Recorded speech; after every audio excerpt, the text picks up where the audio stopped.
Le vent fouettait violemment les hauteurs, comme s'il voulait disperser les doutes enracinés dans les cœurs. Les nuages, lourds de souvenirs, masquaient la ligne d'horizon, refusant de révéler ce que l'avenir réservait. En contrebas, dans la vallée, le camp tout entier reposait dans une immobilité étrange. Pas un mot, pas un mouvement. Ce jour-là ne ressemblait à aucun autre. Quelque chose s'était brisé. Celui qui les guidait n'était plus. Debout, seul parmi des milliers, Josué fixait le vide. Il ne pleurait pas, il ne parlait pas. À peine respirait-il. Pendant des années, il avait marché aux côtés du guide disparu. Ensemble, ils avaient affronté les déserts brûlants, les peuples hostiles, les tempêtes visibles et invisibles. Mais aujourd'hui, le silence était son seul compagnon. L'homme qu'il appelait maître ne reviendrait jamais. Alors, une voix intérieure s'éleva, douce mais inébranlable. Elle ne tonna pas depuis les nuées. Elle ne jaillit pas du feu ni du tonnerre. Elle murmurait, mais chaque mot transperçait son âme. « Lève-toi, la mission n'est pas terminée. » Il ne répondit pas immédiatement. Il connaissait le poids de ses mots. Ce n'était pas une invitation, c'était un appel. Mais était-il prêt? Lui, le second, celui qui se tenait toujours derrière, pouvait-il devenir le visage de tout un peuple? Dans les tentes, les voix commencèrent à s'élever. Des doutes naissaient dans les ombres. Qui allait prendre les rênes désormais? Qui parlerait quand la rivière barrerait la route ou quand l'ennemi se dresserait? Certains évoquaient les erreurs du passé. D'autres redoutaient de revivre les mêmes fautes. La terre promise était proche, oui, mais elle n'était pas vide. Et l'absence d'un guide semblait plus inquiétante que n'importe quel obstacle. Cette nuit-là, Josué gravit une colline voisine, seul. Il ne cherchait ni signe ni miracle, seulement de la clarté. Au-dessus de lui, le ciel étoilé semblait porter plus de secrets qu'il ne pouvait en contenir. Les yeux fermés, il se laissa envahir par les souvenirs. Il revit les dunes brûlantes, les chants de victoire et les cris de révolte, les paroles fermes de celui qui lui avait appris à obéir avant de parler. Il se rappela les promesses anciennes, les avertissements oubliés, et ces jours où l'espérance n'était qu'un souffle ténu dans le vent, et la voix revint, limpide. « Aucun homme ne pourra te résister tant que tu vivras. Sois fort, sois courageux, ne regarde pas en arrière. » Cette nuit-là, Josué ne dormit pas. Quand l'aube se leva, son regard n'était plus le même. Ses traits, marqués par la décision, reflétaient une résolution nouvelle. Il traversa le camp. Les tentes formaient des couloirs silencieux. Les anciens observaient, les guerriers attendaient. Et lui, pour la première fois, parla non comme un serviteur, mais comme un chef. Préparez ce qu'il faut. Dans quelques jours, nous traverserons la rivière. Pas par notre force, mais parce qu'une promesse nous l'a donnée. Il ne parla pas de pont ni de plan, aucun détail stratégique. Juste une vérité simple. La terre leur appartenait, même si leurs pieds n'y avaient pas encore foulé le sol. Sa voix portait une telle assurance que les doutes se taisaient, même s'il portait encore ses propres incertitudes. Et pourtant, dans les replis du camp, certains murmuraient encore. Tous ne croyaient pas en lui. Certains doutaient de sa capacité. D'autres redoutaient simplement l'inconnu. Mais la frontière approchait, et le passé ne pouvait plus définir l'avenir. 3 jours s'écoulèrent. Le peuple bougeait comme un seul corps, même si les cœurs battaient à des rythmes différents. Les hommes rassemblaient les vivres, les mères consolaient leurs enfants, les forgerons affûtaient les lames. Tous sentaient que quelque chose finissait, et qu'autre chose encore sans nom allait commencer. Josué restait droit, mais ses yeux cherchaient au loin. Ce qu'il voyait n'était pas seulement un chemin, c'était une épreuve, une traversée qui toucherait l'âme avant les sandales.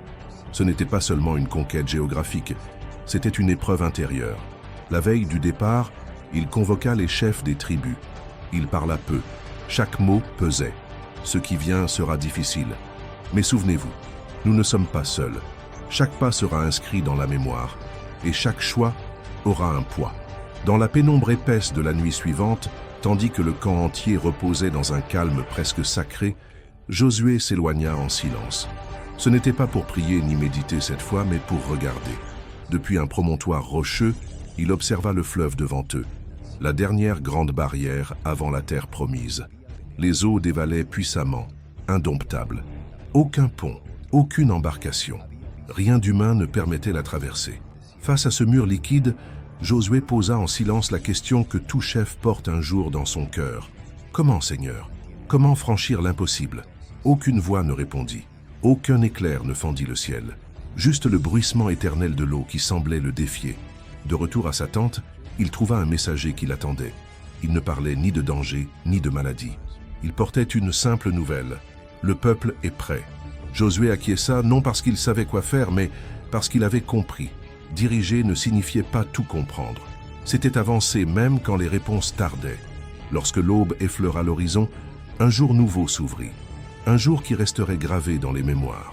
Car bien que le fleuve n'ait pas encore reculé, la foi, elle, avait déjà franchi la rive. Une tension douce mais palpable flottait dans l'air. Personne ne savait précisément ce qui allait se passer, mais tous sentaient que l'histoire s'apprêtait à basculer. D'un pas déterminé, Josué s'avança vers les eaux. Devant lui, le courant restait vif et profond. Aucun secours visible. Seulement l'espoir, une certitude intérieure. Il donna l'ordre. Sans explication, un groupe particulier prit la tête. Il portait un objet sacré, recouvert de tissus précieux, révéré par tout le peuple. Dès que les premiers pieds touchèrent l'eau, le miracle se produisit. Pas de tonnerre, pas de feu. Mais le fleuve, comme s'il répondait à un ordre silencieux, commença à se retirer. Les eaux s'arrêtèrent, obéissant à une puissance que l'œil ne voyait pas. Le peuple traversa, pas à pas, sur un sol devenu sec, incrédule, ému. Certains pleuraient. Tous savaient une chose, ils n'étaient pas seuls. De l'autre côté, le paysage changeait. Le sol était fertile. Des collines verdoyantes s'élevaient à l'horizon. Mais une ville massive dominait la vue. Ses remparts semblaient imprenables, ses portes closes. Il était clair qu'on ne les accueillerait pas les bras ouverts. Josué n'attendit pas. Il convoqua 2 hommes de confiance et, dans un murmure discret, leur transmit sa mission. « Entrez dans cette cité, observez. Je veux savoir qui y vit, comment ils vivent et s'ils sont prêts à nous affronter. » Les 2 espions partirent à la nuit tombée. Déguisés, ils glissèrent entre les ombres, cherchant une faille. La ville bourdonnait de peur et de rumeurs. On y parlait d'un peuple qui avançait, d'un Dieu capable de fendre les eaux. Mais les 2 hommes furent repérés. Les gardes les cherchèrent. Les portes furent verrouillées. La fuite semblait impossible. Jusqu'à ce qu'une femme les découvre. Elle les cacha. Sa demeure était bâtie sur la muraille. Son visage était connu. Sa vie marquée par les regards. Et pourtant, dans ses yeux brûlait une foi désarmante. « Je sais qui vous êtes, » dit-elle calmement. « Je sais que votre Dieu est redoutable. Tous ici le craignent. Je vous demande une seule chose. Épargnez ma famille. Nous ne voulons pas la guerre. Nous voulons vivre. » Les 2 espions se regardèrent. L'un d'eux répondit « Ta foi ne sera pas oubliée. Suspends un signe visible à ta fenêtre. Quand le moment viendra, personne ne touchera à ta maison. » Grâce à elle, ils s'échappèrent discrètement par une ouverture dans la muraille. De retour au camp, ils rapportèrent à Josué. Ils ont peur, pas seulement de nous, mais surtout de celui qui nous précède. La ville est prête à tomber. Josué hocha la tête. Mais alors qu'il pensait à la suite, une nouvelle directive s'imposa à lui. Elle ne venait ni de son esprit, ni de ses conseillers. Elle venait d'ailleurs, aussi claire que l'air du matin. Avant de conquérir, sanctifie. Avant de combattre, il fallait se souvenir à qui ils appartenaient. L'ordre fut étrange, presque déconcertant. On leur demanda d'accomplir un rite ancien, oublié par les générations précédentes. Un acte qui marquait l'identité du peuple, un geste sacré mêlant douleur et engagement. Tous les hommes durent de se retirer, cesser toute activité militaire, pour renouveler une alliance ancienne. Ce n'était pas seulement un acte physique, c'était une consécration de l'âme. Josué hésita. Était-ce vraiment le moment? Que se passerait-il si l'ennemi profitait de leur vulnérabilité? Mais une réponse intérieure, claire comme la lumière du matin, dissipa ses doutes. Ne compte pas sur ta stratégie. Obéis, et tu verras.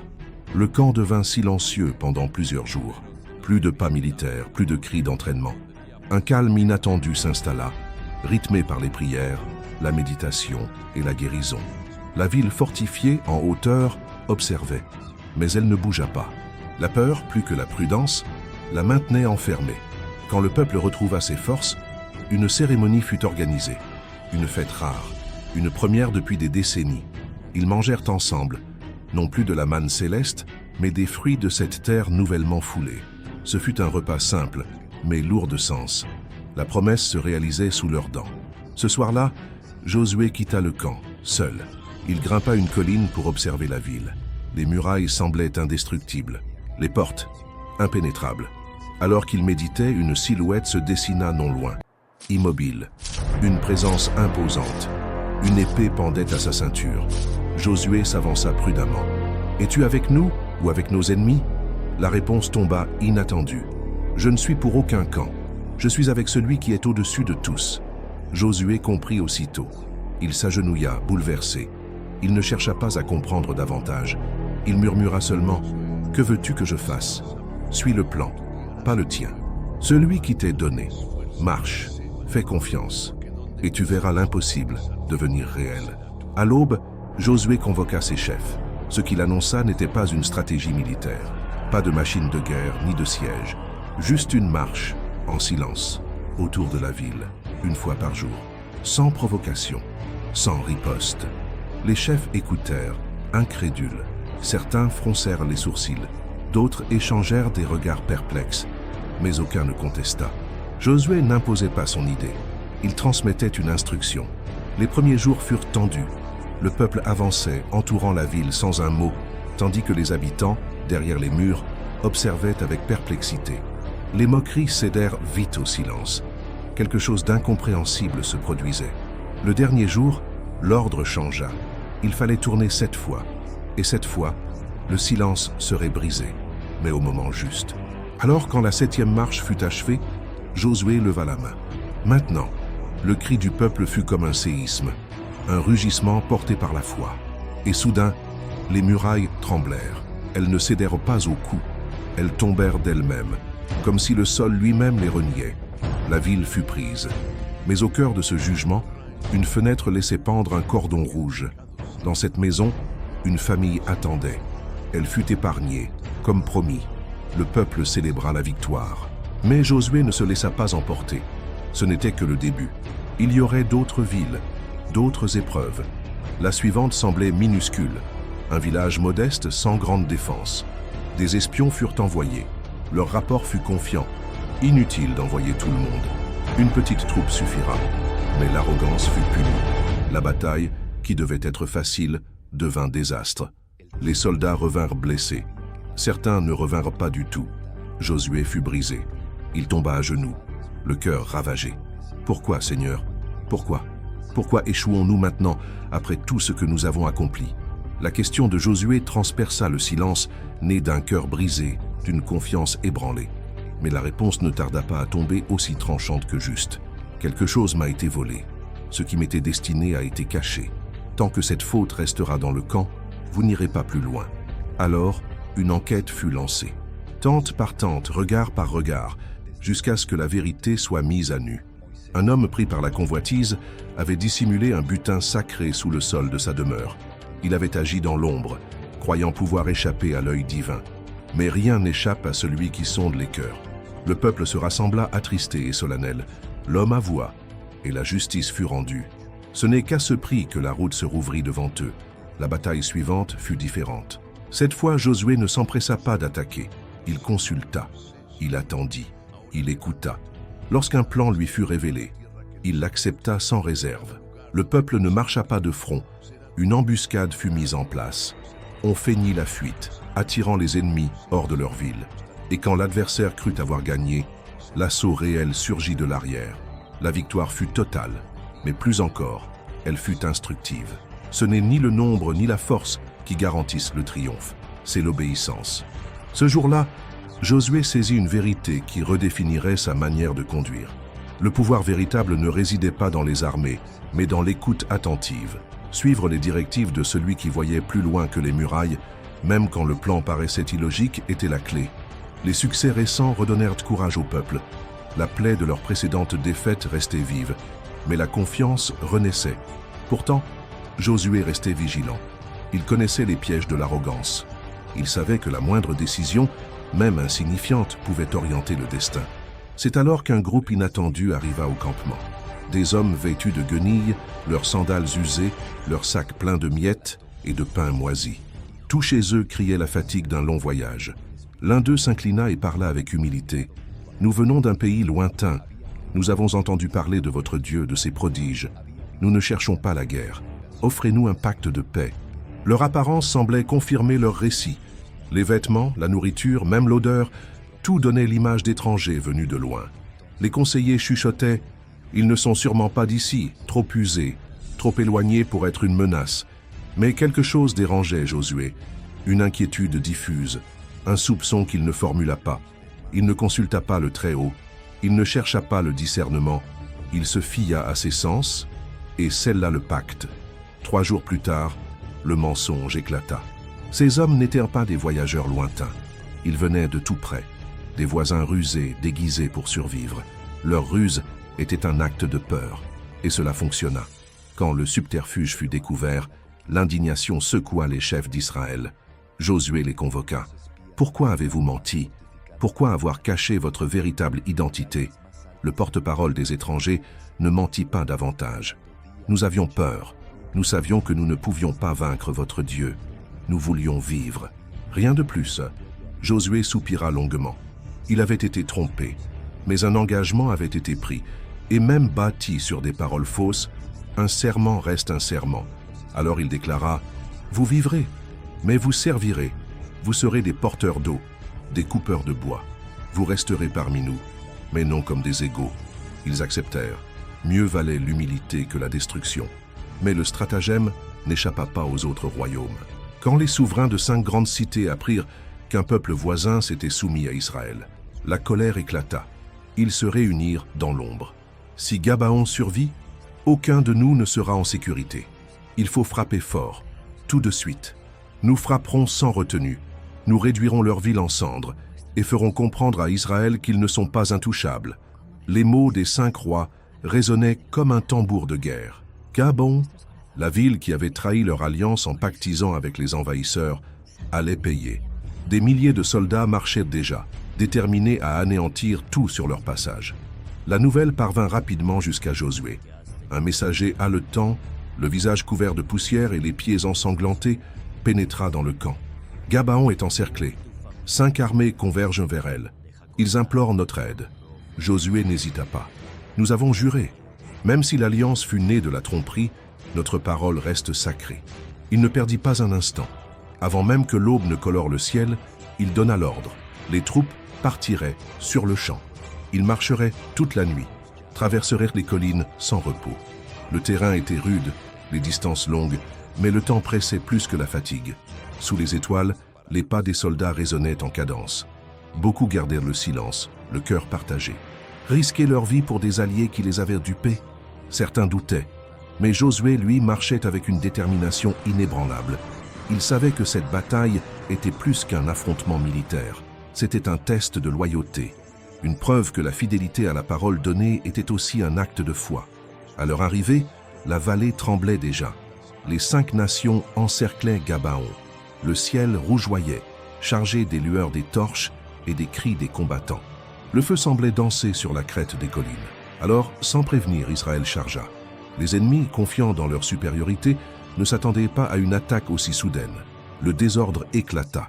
Leurs formations s'effondrèrent, leur assurance devint panique. Ils se dispersèrent comme des feuilles dans le vent. Mais la bataille n'était pas finie. Alors que les fuyards dévalaient les vallées, un phénomène bouleversant surgit. Du ciel, d'énormes pierres commencèrent à tomber, comme si les cieux eux-mêmes participaient au combat. Les soldats israélites observaient abasourdis ces roches célestes qui frappaient l'ennemi avec une précision surnaturelle. Josué leva les yeux. Le soleil déclinait. Il comprit que si la nuit tombait, les survivants se cacheraient et la victoire serait incomplète. Alors, il leva les bras et parla, non aux hommes, mais à l'univers. « Soleil, arrête-toi au-dessus de Gabaon. Lune, suspends ton cours dans la vallée d'Ajalon. » Et le jour ne s'éteignit pas. Le soleil resta figé. L'ombre ne gagna pas de terrain. La lumière baignait la terre bien après l'heure attendue. Certains pensèrent rêver. D'autres tombèrent à genoux, conscients d'assister à un prodige unique. Le combat continua jusqu'à l'anéantissement total des armées ennemies. Les 5 rois, en fuite, trouvèrent refuge dans une caverne. Ils y furent découverts, capturés et amenés devant Josué. Mais il ne les exécuta pas immédiatement. Il convoqua ses chefs et les rassembla. Ces hommes ont défié le Très-Haut. Ils ont cru que leurs alliances, leurs armes et leur nombre pouvaient vaincre ce qui dépasse l'entendement. Aujourd'hui, ils voient que rien n'est plus fort que celui qui nous guide. Les rois furent jugés, puis exécutés. Non comme des trophées, mais comme des témoins du jugement divin. Le message était sans équivoque. La guerre ne se gagnait pas grâce à Israël, mais par la main de son Dieu. À partir de ce jour, le nom de Josué inspira une crainte silencieuse dans toute la région. Les histoires du jour qui ne se coucha jamais se répandirent comme une traînée de feu. Des villes autrefois arrogantes s'inclinèrent sans résistance. Mais Josué ne se laissa pas griser. Il rappelait sans cesse « Nous ne marchons pas en conquérants, mais en héritiers d'une promesse. Ce que nous recevons ne vient pas de nous. » Même lorsque certains soldats commençaient à croire qu'aucune force ne pourrait les arrêter, Josué les ramenait à la réalité. Il parlait de leurs erreurs passées, de la faute d'un seul homme, du prix de la désobéissance. Jamais Josué ne laissa l'orgueil s'installer dans les cœurs. Il savait que le triomphe, s'il n'était pas accompagné d'humilité, pouvait devenir la première marche vers la chute. Une nuit, alors qu'il campait près d'une ville nouvellement conquise, un jeune soldat s'approcha timidement. « Chef, combien de villes nous reste-t-il à prendre? Quand pourrons-nous enfin nous reposer ?»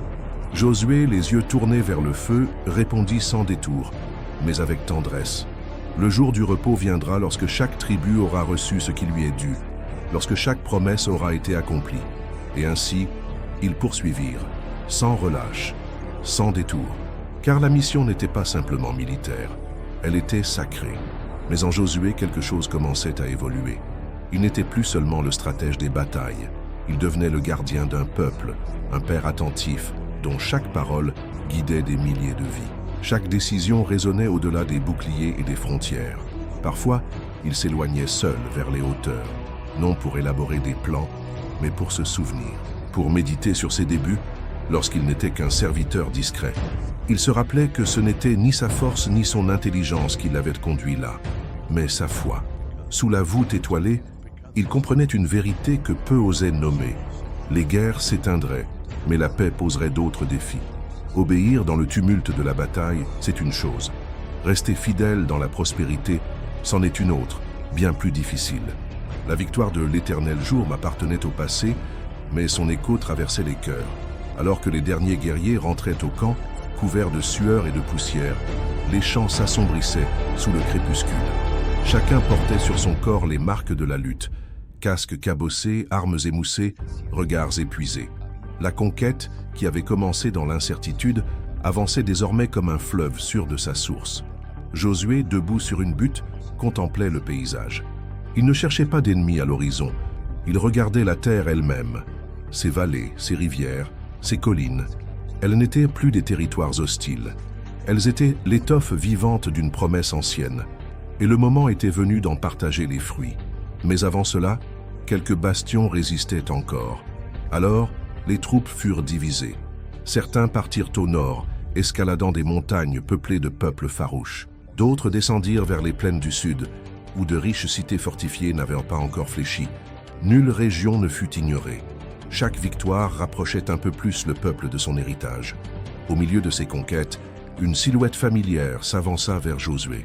Un homme au dos droit malgré les années, le regard aussi vif qu'autrefois. « Cela fait des décennies que j'attends ce jour », dit-il en posant la main sur l'épaule de Josué. « Toi et moi, nous avons cru quand les autres doutaient. Leur peur les a exclus de la promesse. Mais nous avons persévéré. » Josué le reconnut aussitôt. Ce compagnon de l'Exode, ce survivant du désert, ce frère de foi. Il avait vu l'Égypte, traverser la mer, endurer la faim, mais jamais failli. « Je suis encore fort, dit l'homme. Donne-moi la région qui m'a été promise. Je ne demande pas par orgueil, mais par fidélité. Je veux la défendre, la conquérir, non pour moi, mais pour l'honorer, lui. » Sans hésiter, Josué acquiesça. Il n'eut besoin ni de discours ni de signes. Leur histoire parlait pour eux. Le vieux guerrier repartit, suivi de quelques hommes. Il gravit les collines, affronta les adversaires, démantela leur défense. La bataille fut rude, mais la foi l'emporta. Et la terre promise devint sienne.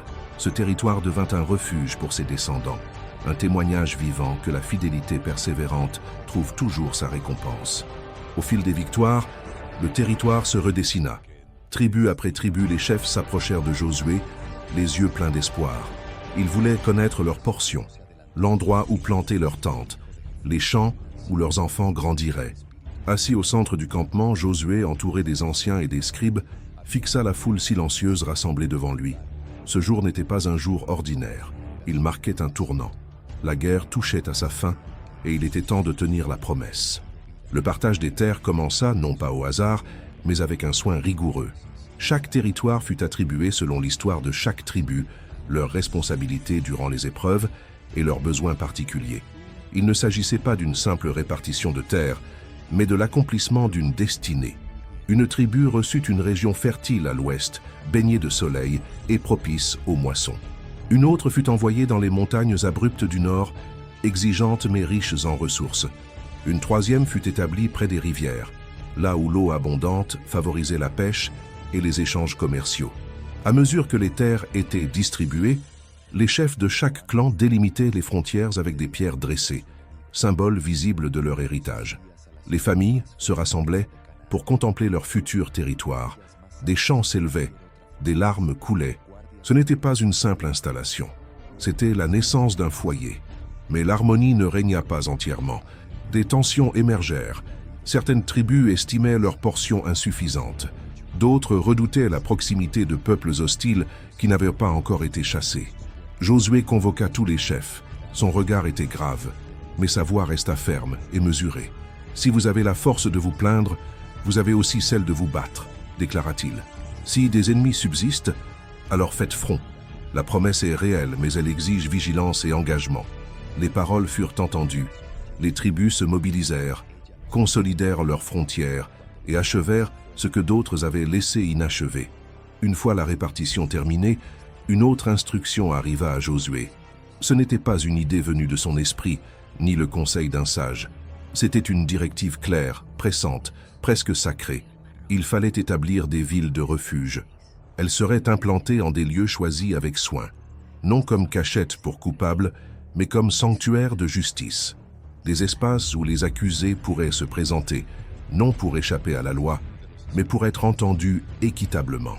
Les responsables de ces villes furent soigneusement formés. Ils devaient écouter sans juger hâtivement, peser les faits avec rigueur et protéger ceux qui étaient innocents. Josué résuma l'essentiel en une phrase. Une nation ne repose pas uniquement sur la force de son épée, mais sur la droiture de ses principes. Le peuple acquiesça. L'idée d'un refuge en temps de paix fut accueillie comme un souffle nouveau. Après tant de combats, il restait place pour la compassion. Le temps passa. Ce qui autrefois n'était qu'un rêve devint un quotidien. Les rires d'enfants remplacèrent les cris des guerriers. Là où il y avait des tentes, il y avait désormais des maisons. Là où les prières implorèrent la survie, elles chantaient maintenant la reconnaissance. Josué, vieilli mais paisible, parcourait les villages. Il ne commandait plus. Il observait, il encourageait, il écoutait les récits, répondait aux questions, mais surtout, il rappelait. Il ne voulait pas que la mémoire s'efface. Quand on le saluait comme un héros, il levait la main doucement. « Ce n'est pas moi qu'il faut honorer », disait-il. « C'est celui qui nous a portés jusqu'ici. » Un matin, alors que le soleil embrassait les champs dorés, des représentants de chaque tribu vinrent à lui. Ils voulaient lui rendre hommage, le remercier. Josué les accueillit avec un sourire tranquille. Puis, il leur fit une dernière requête. « N'oubliez pas d'où vous venez. Ne laissez pas la facilité vous éloigner de ce qui nous a guidés. Car parfois, le confort érode plus que la douleur. Le vrai défi ne réside pas dans la guerre, mais dans la fidélité au cœur de la paix. » Ils acquiescèrent. Mais Josué savait. Il savait que les générations à venir affronteraient un autre genre de bataille. Non contre des murailles, mais contre l'oubli. Il ferma les yeux un instant, tandis que le vent doux caressait les semis. Et dans ce souffle discret, il sentit que tout cela avait eu un sens. Le peuple, jadis errant et sans toit, habitait désormais ses propres maisons. Il cultivait la terre autrefois étrangère et marchait librement, sans craindre la persécution. Le désert n'était plus qu'un souvenir, et la promesse longtemps espérée avait pris racine sous leurs pieds. Josué, marqué par les années mais toujours lucide, se tenait sur une hauteur modeste d'où il pouvait contempler les vallées paisibles. Ce territoire, qu'il n'avait autrefois qu'entrevu à travers les paroles d'un autre, vibrait désormais de vie. Pourtant, au fond de son cœur, une inquiétude persistait. Ce n'était pas la peur, c'était un pressentiment, une alerte discrète. La paix extérieure était là, mais l'épreuve intérieure, elle, ne faisait que commencer. Il le savait. Le vrai combat ne se menait pas avec des armes, mais dans le secret des âmes. La stabilité pouvait engendrer l'oubli. Et l'oubli, insidieux, ouvrait la voie à l'éloignement. Alors Josué décida d'agir. Il envoya des messagers à travers toutes les collines, jusque dans les plaines les plus lointaines. Il convoqua les anciens, les chefs de famille, les représentants de chaque tribu. Tous furent appelés à se rassembler au pied d'un autel de pierre, dressé non pour le spectacle, mais pour rappeler la fidélité de celui qui les avait guidés. Ce jour-là, le peuple afflua. Il ne venait pas pour recevoir, ni pour combattre. Il venait pour écouter. Car Josué, sentant la fin approcher, portait en lui une dernière parole, un message qu'aucune victoire ne pouvait remplacer. Il monta lentement sur l'estrade. Sa tunique était simple, dénuée de tout signe d'autorité. Il n'en avait plus besoin. Son autorité vivait dans ses actes. Un silence profond s'installa. Puis il prit la parole. « Vous avez été témoins de chaque pas franchi, chaque bataille remportée, chaque promesse réalisée. Mais n'oubliez pas, rien de cela ne vient de notre force. Ce n'est pas notre nombre, ni notre adresse au combat, qui nous a donné cette terre.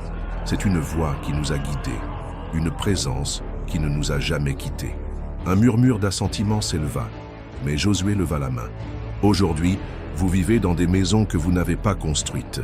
Vous récoltez des vignes que vous n'avez pas plantées. Vous buvez d'une source que vous n'avez pas creusée. Tout cela est don. Et chaque don appelle une réponse. » Son ton devint plus tranchant. Pas accusateur, mais éveillé. Prenez garde que l'abondance ne voile vos souvenirs. Car quand la mémoire faiblit, le cœur s'égare. Et lorsque le cœur se détourne, la chute est proche. Quelques visages s'assombrirent. D'autres baissèrent les yeux. Il poursuivit, sans colère, mais avec la gravité d'un père aimant. « Je le sais, parmi vous, certains se tournent déjà vers d'autres dieux. Des statues sans vie, des coutumes étrangères, des influences venues d'ailleurs. N'essayez pas de le cacher. Je le sais. Et celui qui nous a portés le sait aussi. » Le poids du silence devint palpable. Personne n'osait répliquer. C'est pourquoi aujourd'hui, ici, devant vous tous, et devant celui qui voit tout, je vous demande de choisir. Pas demain, pas lorsque la difficulté surgira. Maintenant, il fit quelques pas, sa voix devenant plus intense. Choisissez qui vous voulez servir. Est-ce les dieux des peuples que vous avez épargnés, ou celui qui vous a libéré, nourri et établi dans cette terre de bénédiction? Il leva les yeux vers le ciel, puis les abaissa avec conviction. Quant à moi, ma décision est prise. Ma maison et moi, nous servirons le Seigneur. Un silence sacré emplit l'assemblée. Le vent semblait s'être arrêté. Puis, une voix surgit, puis une autre. « Nous aussi, répondit quelqu'un. Jamais nous ne servirons d'autres dieux, lança un autre. Nous resterons fidèles. Josué les regarda sans s'émouvoir, sans triompher. Ne prononcez pas ces mots à la légère, les avertit-il. Ne promettez pas ce que vous n'avez pas l'intention d'accomplir, car celui que vous invoquez est saint. Il ne tolère pas la duplicité. » Mais le peuple insista. Encore et encore, il affirma son engagement. Alors Josué demanda « Apportez des pierres, de grandes pierres, et placez-les ici, auprès de cet autel, qu'elles demeurent comme témoins. Ainsi, lorsque vos enfants vous interrogeront sur leur sens, vous leur direz « C'est ici que nous avons renouvelé notre alliance. » Et c'est ce qu'ils firent. À plusieurs reprises, les voix s'élevèrent, affirmant leur fidélité sans faiblir. Devant cet élan, Josué demanda un dernier geste. « Apportez de grandes pierres, solides et lourdes. Disposez-les ici, près de cet autel, qu'elles demeurent comme témoins silencieux. Ainsi, lorsque vos enfants vous interrogeront sur leur signification, vous pourrez leur répondre « C'est ici que nous avons renouvelé notre alliance. » Ils obéirent. Ensemble, ils érigèrent un cercle de roches gravées. Les mots inscrits parlaient de foi, de fidélité et de choix irréversibles. Le rassemblement s'acheva dans un silence chargé de solennité. Pourtant, dans chaque cœur, un souffle nouveau circulait. Chacun retourna dans sa tribu, le pas plus lent, mais le regard empli de détermination. Quelque chose s'était ancré ce jour-là, un souvenir vivant dans la pierre et dans l'âme. Josué, quant à lui, ne chercha ni applaudissements, ni honneur. Il savait que sa mission touchait à sa fin. Il avait tout donné, son énergie, ses décisions, sa vigilance, ses prières. Désormais, il ne lui restait plus qu'à observer. Il se retira dans un lieu calme, loin des campements et du tumulte. Il passait ses journées à contempler les champs en pleine floraison, les enfants qui jouaient là où régnait autrefois la peur, et les tentes transformées en maisons solides. Le pays promis n'était plus une idée lointaine. C'était un foyer. Il repensait aux années passées dans l'attente, aux visages creusés par la faim, aux nuits passées à scruter l'avenir sans certitude. Il souriait en silence, reconnaissant d'avoir été témoin d'un tel retournement. Mais il continuait à prier, non pour lui-même, pour les générations futures, pour ceux qui n'avaient pas connu les miracles du désert, ni le fracas des murailles de Jéricho, ni la lumière du jour qui s'était figée dans le ciel. Ces enfants dépendraient des récits, des souvenirs partagés autour des foyers et de la fidélité que l'on saurait leur transmettre. Et un matin, alors que le soleil se levait paisiblement sur les collines, Josué ferma les yeux pour la dernière fois. Il n'y eut pas de cortège royal, pas de tombeau sculpté à son image. On l'enterra sur une colline simple, au cœur de cette terre qu'il avait tant aimée, qu'il avait conquise non par épée mais